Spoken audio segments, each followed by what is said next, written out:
नमस्कार प्यारे बच्चों। आज हम आपको एक जीएस का बहुत ही महत्वपूर्ण टॉपिक पढ़ाएंगे जिसे जानना आपके जीवन के लिए बहुत ही लाभदायक होगा।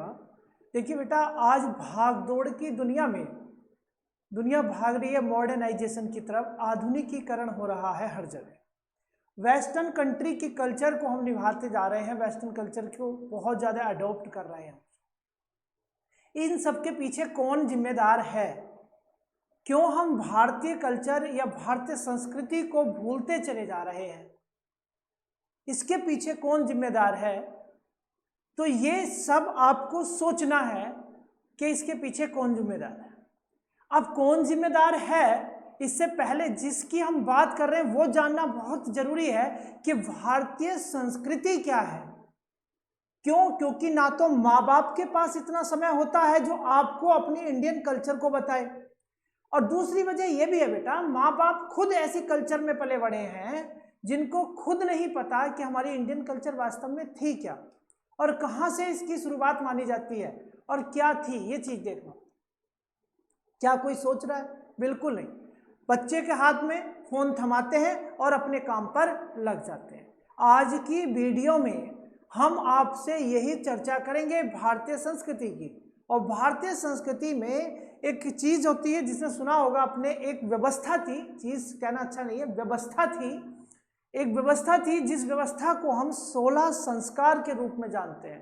किसके रूप में जानते हैं? संस्कार के रूप में जानते हैं। ये जो व्यवस्था थी, इस व्यवस्था को आज किसी पढ़े लिखे से पूछ कर को तो देखो यूपीएससी एस्पिरेंट की याद होगी, मैं मानता हूं, लेकिन वो भी सबकी याद होगी है। कैसे वो इंटरप्रेट करता होगा, कैसे उसे एक्सप्लेन करता होगा, वो उसका अपना व्यू है, वो उसका अपना व्यू है। देखना बेटा, ये जो 16 संस्कार हैं, जीवन जीने की कला है ये। और ये 16 संस्कार की मैं पहली वीडियो आपको दे रहा हूं, और आपको पढ़ाने का उद्देश्य मेरा क्या है इसमें कि बेटा थोड़ा अपनी इंडियन कल्चर की तरफ जाइए। अब हम झंडा उठा करके और हम हर हर महादेव के नारे लगाने चले जाते हैं। क्यों? क्योंकि हम सनातनी हैं, हम सनातनी। अरे सनातनी, कोई व्यवस्था आपको याद है? कोई ट्रेडिशन आपको याद है? कोई परंपरा, कोई कल्चर, कोई संस्कृति आपको याद है? आपने कभी सोचा? जब आपने ही नहीं सोचा तो आप अपने बच्चों को क्या बताएंगे? हाँ, बच्चों को क्या देंगे? रील लगाई और फोन दे दिया, बेटा तू इसमें इंगेज रहे और हम अपनी मम्मी से, आपकी मम्मी से बात कर ले। हो रहा है नहीं हो रहा है? यही हो रहा है। रात को बेटा सो नहीं रहा है तो उसके हाथ में फोन थमा दो, बेटा इसमें इंगेज रहा है। बच्चा भी लगातार रील पर रील देखे जा रहा है। कितना बड़ा बच्चा, कितना बड़ा बच्चा, मुश्किल से 5 साल का बच्चा भी नहीं होता, 3 साल का बच्चा, 2 साल का बच्चा दबा के रील देख रहा है। एक 2 साल का बच्चा दबा के रील देख रहा है। मम्मी पापा दूसरे कमरे में अपने चाहे रंगरलिया मनाए, चाहे कुछ भी करें। नाम ये कि ऑफिस का वर्क कर रही थी मैं और ये मेरी मदद करवा रहे थे, बस ये करके, और बच्चे को ये हो गया वंटाधार। फिर कहते हैं बाद में कि वृद्धा आश्रम भरते चले जा रहे हैं, हमने अपने बच्चे को एसडीएम बनाया, हमने आईएएस बनाया, हमने इतना बड़ा सॉफ्टवेयर इंजीनियर बनाया और उन्होंने हमें घर से निकाल दिया। मैं स्टेशन पर बैठी हूँ, अब मैं ये हूँ, मेरी सारी प्रॉपर्टी वहाँ गई। अरे इसके जिम्मेदार कौन है? तो इनके श्रीमान जी आप ही जिम्मेदार हैं। कभी बच्चे को समझाते हैं? अच्छा, हम जैसे टीचर अगर ये बात करें तो हम रूढ़िवादी हो जाते हैं। हम कौन हो जाते हैं? रूढ़िवादी हो जाते हैं। कभी आपने सोचा कि भाई ये भारत में जो कल्चर है ये क्या वैसे ही बना दी थी? तो बेटा वैदिक सिविलाइजेशन में जब ये कल्चर अर्ली वैदिक पीरियड में आई थी, अर्ली वैदिक पीरियड में आई थी, तो वहां पर क्या था? वहां पर ये सिस्टम थी, जीवन जीने की एक कला थी जिसको हम संस्कार के नाम से जानते हैं। किस नाम से जानते हैं बेटा? जिसको हम संस्कार के नाम से जानते हैं। जिसको हम किस नाम से जानते हैं? संस्कार के नाम से जानते हैं। अब ये जो संस्कार है बेटा, ये आपको आते हैं, कितने आते हैं कितने नहीं आते, ये अब आपको पता होना चाहिए। आप जानते हैं क्योंकि मुझे तो नहीं पता। और मैं तो आपसे एक बात और कहूंगा कि जो इसकी बात है, कुछ लोग कहते हैं ये नैतिक कृत्य हैं, उसके नैतिक मॉरल वर्क है उसके। अरे यार हद हो गई भाई, वो पेट में पढ़ाई मॉरल वर्क वो कर रहा है, वर्क कर रहा है, मतलब नैतिक कृत्य कर रहा है, पेट में पढ़ाई है। अब ये सारी चीजें सोचे। और पता है ऐसा कौन कहते हैं? ऐसा वो कहते हैं जिनका आज भारत में कोचिंग में बड़ा बड़ा नाम है। है ना, जिनकी प्री कम्स मेन बैच चलते हैं, बहुत बड़े नाम है। किसी का नाम यहाँ लेना उचित नहीं समझता मैं, ना ही मैं किसी को यहाँ रोस्ट करने की कोशिश कर रहा हूँ, लेकिन मैं ये बताना चाहता हूँ उन महाशय से कि बिजनेस से हट करके बच्चे को इसकी वास्तविकता बताइए। और बताते हैं, ऐसा नहीं कि हर टीचर नहीं बताता, बहुत अच्छे से बताते हैं। लेकिन क्या हो रहा है आजकल, तो बच्चा जुमले की तरफ जा रहा है, क्योंकि टीचर ने किसी बात पर कोई ऐसा हंसी मजाक का जुमला मार दिया और बच्चा हंस गया, बोले वाह भाई मजा आ गया, मजा आ गया। बोले भाई सिटीजनशिप पढ़ा रहे थे और पाकिस्तान से भारत प्रव्रजन करने वाले लोगों की नागरिकता कैसी होनी चाहिए, तो उदाहरण दे रहे हैं, अरे पेट फुला के आ जाती है। अब बताओ, इतना बड़ा टीचर जिसका इंटरनेशनल लेवल पे नाम चल रहा हो और वो ऐसे ऐसे उदाहरण देता है, अरे बहुत ही वल्गर उदाहरण दिए जाते हैं, बहुत ही वल्गर उदाहरण, और सोशल मीडिया पे वो चलते हैं और आप लोग देखते हो, मैंने भी कहीं से देखा होगा तभी तो मैंने आपको बताया। लेकिन देखिए उनका सराहनीय कार्य है, कभी कभी वो बातों को समझाते हैं क्योंकि आप ऐसा सुनना चाहते हो, आप ऐसा सुनना चाहते हो। बेटा आमिर खान से पूछा गया कि मिस्टर परफेक्ट थे आप, बात बता रहा हूँ आपको एक दृष्टांत। आमिर खान से पूछा गया, जो बहुत बड़े अभिनेता हैं भारत में, उनसे पूछा गया आप मिस्टर परफेक्ट हो, आपने इतनी गंदी मूवी क्यों बनाई अपने भांजे के लिए, और वो मूवी जो है सुपरहिट हो गई। इमरान खान के लिए मूवी बनाई थी, मूवी जो है वो सुपरहिट हो गई। ये पूछा बोले क्यों बनाई आपने, क्या सोच के बनाया इतनी गंदी, जिसमें गाना है वो भाग डी के बोस वाला, वो वाला गाना है जिसमें कितनी गंदी मूवी लगती है, वो अपने आप में कितनी वल्गर मूवी है। तो आमिर खान से पब्लिक ऐसी उम्मीद नहीं कर रही थी। कौन सी पब्लिक नहीं कर रही थी बेटा, वो पढ़ी लिखी पब्लिक नहीं कर रही थी, जिसे आमिर खान के मिस्टर परफेक्ट होने पर विश्वास था। तो तब उससे पूछा तो उसने कितना जबरदस्त जवाब दिया ना, कि सामने वाले की बोलती बंद। उसने कहा कि ऑडियंस को ये चाहिए था, इसलिए मैंने ऑडियंस को दिया। हमारा काम अभिनेता है, हम अभिनेता लोगों को खुश करना है, लोगों को वो चीज परोसना जो लोग चाहते हैं, जो लोग चाहते हैं वो चीज हमें लोगों को परोसना। और अगर मैं ये बात नहीं अगर आप नहीं मानते इस बात को, तो ये बताइए, आप ये बताइए, क्या मेरी फिल्म सुपर डुपर हिट नहीं गई? मेरे भांजे बोला हाँ गई। तो किसने की? अगर गंदी थी तो मत देखते, तो इसकी ऑडियंस आप देखना चाहते थे ना। तो बेटा समाज बहुत गलत उसमें जा रहा है दिशा में। अब हिस्ट्री के बड़े बड़े टीचर खड़े हुए हैं, बड़े बड़े, बड़ा मैं नाम ले रहा हूँ, जैसे मेरे जैसी सफेद दाढ़ी है उनकी भी, है ना, और वो खड़े होकर के एक दिन कहते हैं क्लास में, क्लास शुरू होने से पहले मैं आपको उदाहरण दे देता हूँ, अभी मैं भी कुछ पढ़ाऊंगा आपको, लेकिन उससे पहले वो खड़े होकर कहते हैं कि कोई माँ अपने बच्चे को छोड़ करके नहीं जाती। अरे 4 बच्चों की माँ छोड़ करके भागी है, मैंने देखी है। अब एक माँ से आप ऐसा कहे ना, एक दो, वो तो कह रहे एक भी उदाहरण नहीं है, और मैं कहूं तो 10 उदाहरण दिखा दूं आपको, लेकिन वो 1% के चक्कर में आप ऐसा नहीं कह सकते। हाँ ऐसी भी होती है। अरे यार हद हो गई भाई मेरे बच्चों, मेरे प्यारे बच्चों, एक बात समझो आप, आज लड़के से ज्यादा लड़कियां आकर के हमसे कह देती है कई बार कि सर जब लड़कों को फिजिकल नीड हो सकती है तो हमको फिजिकल नीड नहीं है। तो ये जीवन जीने की कला जिसे हम कह रहे हैं संस्कार, ये व्यवस्था, ये कहाँ जा रही है? वो कह रहे हैं शादी से पहले हमें फिजिकल नीड है, क्योंकि लड़कों को फिजिकल नीड है तो हमें भी फिजिकल नीड है। धूप के मरने का मन करता है, और इसके लिए कहते हैं हमारे राइट हैं।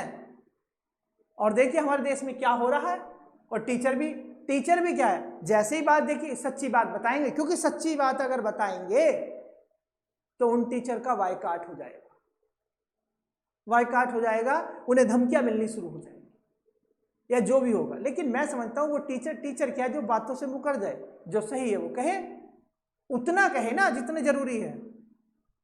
क्या आपसे कभी किसी टीचर से, मैं कहता हूं इतने बड़े बड़े धुरंधर हैं मिस्टर साहब, आप एक आध बात बताइए, क्या कभी आपसे कभी किसी बच्चे ने ऐसे कहा? नहीं कहा होगा, लेकिन आपने कभी क्लास में नहीं जिक्र किया होगा बच्चे ऐसे कह रहे हैं।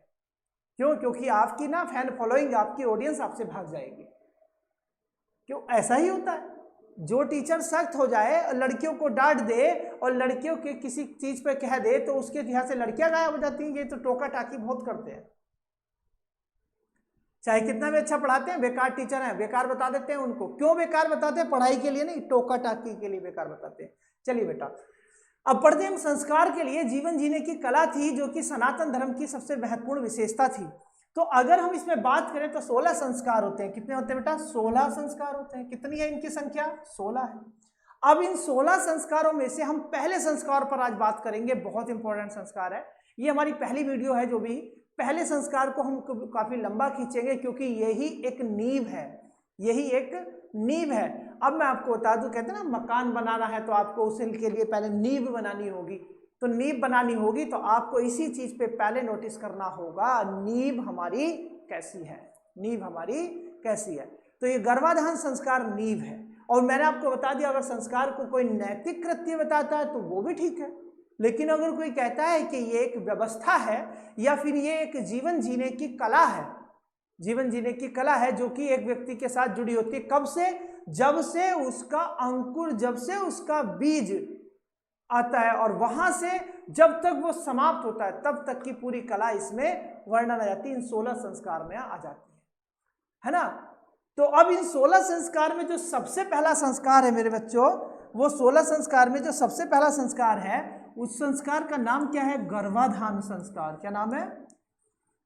गर्भाधान संस्कार। आज हम केवल इस पर बात करेंगे, केवल इस पर बात करेंगे। अब बच्चे क्यों बिगड़ रहे हैं? माँ बाप कहते हैं कि हमारे बच्चे तो हमारे हाथ से निकल गए हैं, हमारे बच्चे हमारे हाथ से निकल गए हैं। अरे भाई क्यों निकल गए हैं? उसके लिए जिम्मेदार बच्चे नहीं हैं, उसके लिए जिम्मेदार आप हैं। तभी तो मैं कह रहा था वीडियो को पूरा देखो, उसके लिए जिम्मेदार माँ बाप हैं।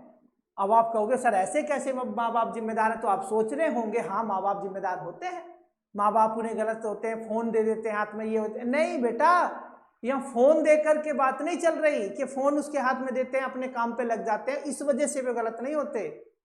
गलत होते हैं आपके कर्मों की वजह से।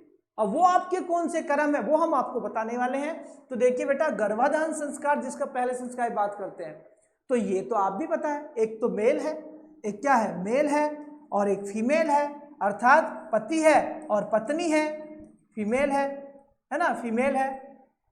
तो मेल और फीमेल, मेल और फीमेल दोनों को देखिए, मेल और फीमेल, पति और पत्नी, इन दोनों के संयोग से ही तो, इनके मिलन से ही तो एक नया जीवन की उत्पत्ति होगी, है ना। जब बीज होगा और प्लेस होगा, भूमि होगी, लैंड होगी, बीज जो है भूमि में डालेंगे तभी तो अंकुर फूटेगा, अंकुर फूट करके उसकी ग्रोथ होगी और ग्रोथ होके वो प्लांट बनेगा, ट्री बनेगा, और उसके बाद वो कभी समाप्त भी होगा, है ना।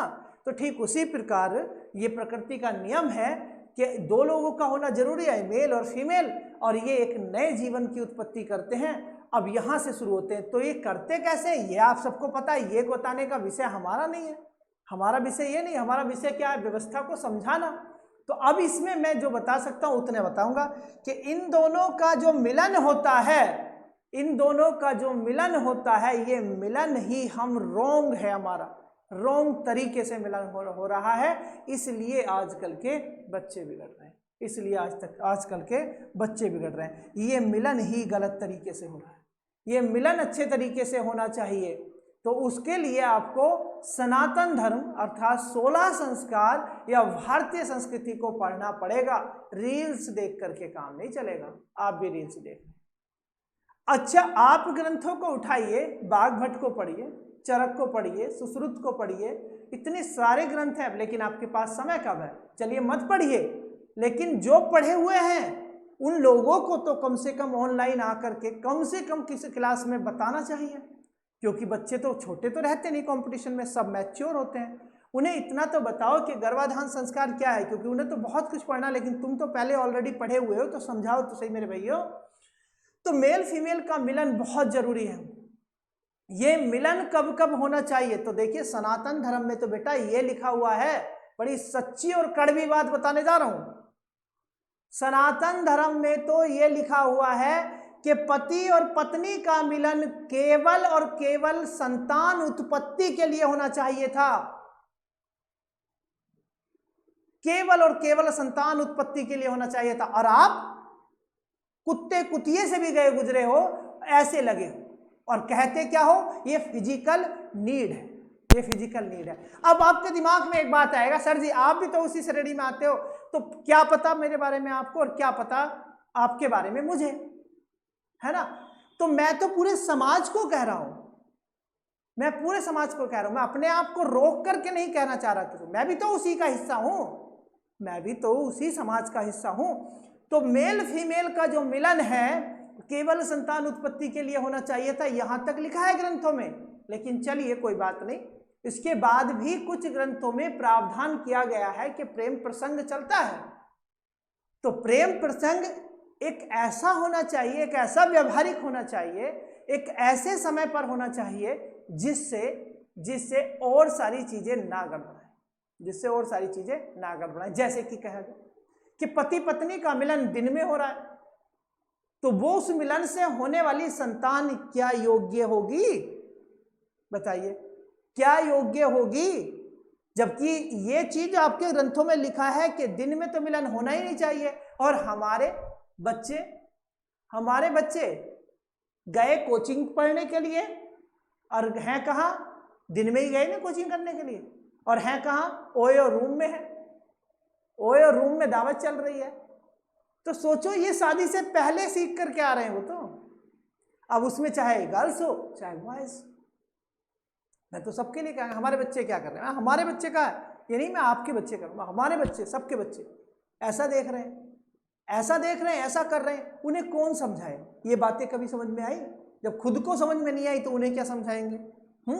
तो ओयो में आए दिन पकड़े जाते हैं, और बाद में कभी कहो तो कहता है ये तो फिजिकल नीड है, मैं बालिग हूँ, मैं एडल्ट हूँ, तो मुझे तो कोई दिक्कत ही नहीं है। संविधान भी परमिशन देता है परमिशन देता है संविधान, तो जाओ, संविधान परमिशन देता है तो जाओ, कौन रोकता है? फिर ये मत कहना कि मेरा बच्चा बिगड़ गया, फिर ये मत कहना कि मेरा बच्चा क्यों बिगड़ गया। अब बच्चा शादी से पहली बात नहीं, शादी के बाद भी तो वही आदत रहेंगी जो पहली थी।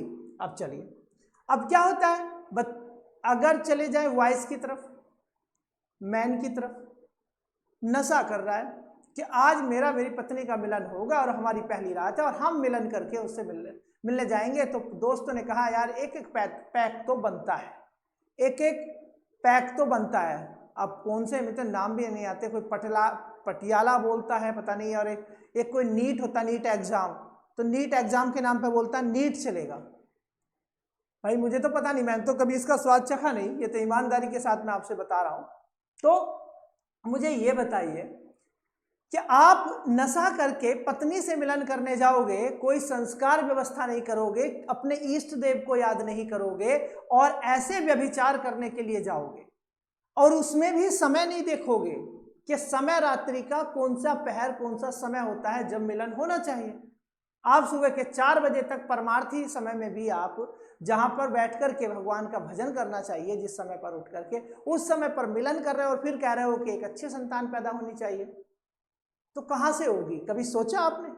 तो गर्भाधान संस्कार का मतलब ये होता था बेटा, जिस दिन मिलन होता था उससे पहले दिन, उसी दिन सुबह से ही उनके घर में संस्कार का आयोजन किया जाता था, और अच्छे से किसको याद किया जाता था? जो इनके इष्ट देव होते थे। इष्ट देव चाहे वो भगवान इंद्र हो सकते हैं, या शिव शंकर हो सकते हैं, भगवान विष्णु हो सकते हैं, जिसके जैसे। और वो चाहते क्या थे कि ऐसा बच्चा हमें प्राप्त हो जैसे आप हैं, और उन्हें उनकी ही छवि को याद करते रहते थे पूरे दिन, उनका ही गुणगान करते रहते थे, ना किसी से क्रोध, ऐसा व्यवहार करते थे, बहुत ही प्यारा। और उस दिन मिला, और किस समय पे होता था? उसी समय पे जिस समय प्रकृति ने निर्धारित किया है कि ये कुछ घंटे मिलते हैं कि आप मिलन करेंगे, तो उस समय पे मिलन करते थे। और फिर जब वो संतान पैदा होती थी तो उस संतान में वही अच्छे गुण आते थे जो थे।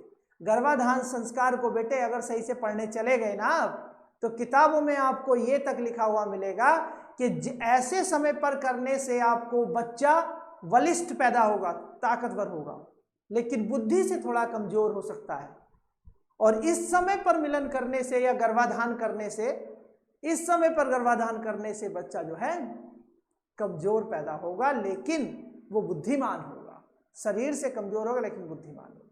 और इस समय पर मिलन करने से पत्नी मना करती है, वो कहती है कि इस समय सही नहीं है। और आप जब सब जानते हो, पीरियड एक शब्द होता है, उस समय पे पत्नी मना कर रही लेकिन पति नहीं मान रहे और उस समय पर आप ऐसा करते हैं, तो बच्चा पागल तक हो सकता है। किताबों को पढ़ना, मैं सारी बातें नहीं बताना चाह रहा आपको, मैंने पढ़ा है तो इसलिए मैंने बताया है आपको, जो छोटा मोटा बताया जा सकता था जहाँ तक हमारी लिमिट है। तो बस ये देखिए कि आप समय नहीं देख रहे, आप व्यवस्था को नहीं देख रहे, तो आपका बच्चा फिर कैसे सुधरेगा। तो इसलिए गर्भाधान संस्कार के लिए मैं नहीं कहता कि आप पूजा पाठ करें, लेकिन कम से कम इतना तो ध्यान रखें कि हमें किस समय मिलन करना है और कब हमें गर्भाधान का जो वो है क्रम है वो हमें करना है। तो ये सोचना चाहिए, ये समय को आपने देख करके करना चाहिए। अपने कुछ ग्रंथों को पढ़ो भाई, वो करने जा रहे हो उससे पहले 2-4 दिन पहले पढ़ो और उसके बाद फिर बताना कि 20-21 साल बाद के कोई टीचर आए थे, उन्होंने ऐसे क्या बताया था कि गर्भाधान संस्कार ऐसे करके होना चाहिए, ना कि फालतू में ही ऐसे हो जाना चाहिए। और फिर देखना अगर आपके संस्कारी ना हो जाए, जिस हिसाब से आप करेंगे उस हिसाब के बच्चा आपके यहाँ, उस हिसाब से बच्चे पैदा होंगे। तो बेटा हमारी भारतीय संस्कृति में ऐसा बहुत कुछ छुपा है, ऐसे बहुत सारी चीजें हैं, ऐसे बहुत सारे राज हैं जो टीचर्स को भी नहीं पता, तो बच्चों को कैसे बताएंगे, तो बच्चों को कैसे बताएंगे। और बहुत से बच्चे इतने इंटेलिजेंट होते हैं, वो आगे निकल जाते हैं और वो उस चीज़ों को पढ़ लेते हैं। तो बेटा ये गर्भाधान संस्कार, फिर पुंसवैन, सिमंतोनयन, जातकर्म, नामकरण, ये 16 के 16 संस्कार मैं अगली वीडियो में आपको बताऊंगा, अगली वीडियो में बताऊंगा। गर्भाधान संस्कार पे मुझे थोड़ा लंबा इसलिए खींचना था क्योंकि आज ये नींव जो है, किसी भी चीज़ की नींव मजबूत होनी चाहिए, तो ये नींव भी मजबूत ना होने की वजह से मैं कह रहा हूँ कि बच्चों आगे से याद रखो, या जो भी किसी को समझा सकते हो तो समझाओ कि ये जरूरी है, इस पर ज़्यादा ध्यान दें, ये सबसे मेन है, क्योंकि ये नींव है, यहीं से नींव रखी जाएगी उस जीव की जो आने वाला है। तो यहाँ से नींव रखी जानी, तो नींव अच्छी होनी चाहिए। नींव अच्छी होगी तो जाहिर सी बात है कितना भी बड़ा मकान उस पर बना सकते हैं। इन्हीं शब्दों के साथ अगर किसी को मेरी सब बातें बुरी लगती हैं, ऐसा लगता है किसी को कि भाई इनकी फिलॉसफी अलग है, तो बेटा वो मेरी फिलॉसफी मुझ पे छोड़ देना, आप अपने आप हैंडल करो और चलो। हम नहीं कह रहे जाओ, चाहे आपकी कैसी है, आपको जो पसंद है आप वो करो, ठीक है। अगर आपको हमारी ये बात अच्छी लगी हो तो आप हमारे चैनल को जरूर लाइक करें, सब्सक्राइब करें और शेयर हो सकता है तो शेयर भी करें, जिससे ज़्यादा से ज़्यादा लोगों तक ये बात पहुंच सके। कि ये ऐसी बहुत बातें हम आपको बताएंगे। कभी आप हमसे हिस्ट्री में पढ़ेंगे तो हिस्ट्री में जब वैदिक सिविलाइजेशन हम पढ़ाएंगे तो हम वहाँ पर आपको सोशल स्ट्रक्चर के बारे में, सोशल कंडीशन की बात करेंगे, तो अपने पूरे सनातन धर्म की सारी चीज़ें आपको बताएंगे। इस अगर आपको अच्छी लगी हो तो ज़रूर इसको है ना आप सब्सक्राइब करें चैनल को, और लाइक शेयर कर दें और कमेंट करके ज़रूर बताएं कि हाँ आपको ये सही लगी है बात या नहीं लगी है, ठीक है बेटा। इन्हीं शब्दों के साथ धन्यवाद।